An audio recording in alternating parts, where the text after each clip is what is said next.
October থেকে শুরু করে পিলখানার হত্যাকাণ্ড, হেফাজতের হত্যাকাণ্ড, তারপরে বাংলাদেশের ইসলামী আন্দোলন নেতৃবৃন্দকে বিনা অপরাধে সাজানো মামলা, সাজানো সাক্ষী, সাজানো বাদী, সাজানো বিচারক দিয়ে নির্মমভাবে জুডিশিয়াল কিলিং করা হয়েছে।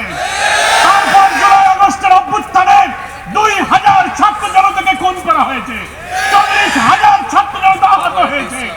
এই গুম খুনের বিচার বাংলাদেশে না হলে আমাদের এই আন্দোলন, এই ত্যাগ, নতুন বাংলাদেশ নির্মাণের স্বপ্ন ব্যর্থ হয়ে যাবে।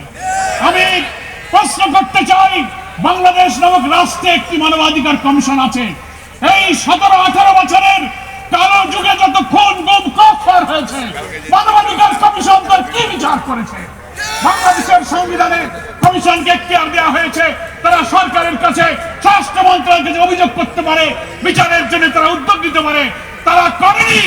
এই কমিশন ফ্যাসিবাদের দোষর ছিল। আজকে নতুন বাংলাদেশ হতে যাচ্ছে। আমরা মনে করি আমাদের এই ফ্যাসিবাদ থেকে মুক্তি পেতে গেলে, আমাদের নতুন বাংলাদেশ নির্মাণের জন্য আমাদের প্রাণের সন্তানের যে জীবন দিয়েছে সেই রক্তের দায় শোধ করতে গেলে আগামী জাতীয় নির্বাচনের পূর্বে আমাদের এই 24 অভ্যুত্থানের যে চেতনা, সেই চেতনা ধারণ করে একটি জাতীয় ঐক্যের মধ্য দিয়ে নির্বাচনী কৌশলে আওয়ামী লীগকে রাজনীতিতে বিদায় দিতে হবে। প্রিয় ভাইরা আমার, আজকে বাংলাদেশের মানুষ বর্তমান সরকারের অর্থাৎ অন্তর্বর্তীকালীন সরকারের প্রধান উপদেষ্টা ডক্টর মোহাম্মদ ইউনূসের ডাকে সাড়া দিয়ে গত 4 তারিখে দেশ এবং দুনিয়াকে আমার জাতীয় ঐক্যের প্রমাণ দিয়েছি। আমরা সরকারকে বলতে চাই, সরকারের অভ্যন্তরে, প্রশাসনের, judiciary, civil administration, police administration, every sector of our society, যেখানে ফ্যাসিবাদের দোসররা আজও ঘাপটি মেরে বসে আছে, এদের থেকে প্রশাসনকে পরিচ্ছন্ন না করলে আবার নির্বাচন হতে পারে না।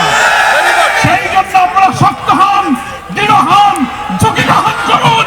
আমরা আপনাদের পাশে আছি, কিন্তু আওয়ামী দোসরদের সাথে আঘাত করলে আপনার আমার স্বপ্ন পূরণ হবে না, নির্বাচন নিরপেক্ষ হবে না। সেই জন্য হাজার শহীদের রক্তের দায় শোধ করার জন্য আসুন নতুন একটি বাংলাদেশ নির্মাণ করে আমাদের এমন বাংলাদেশ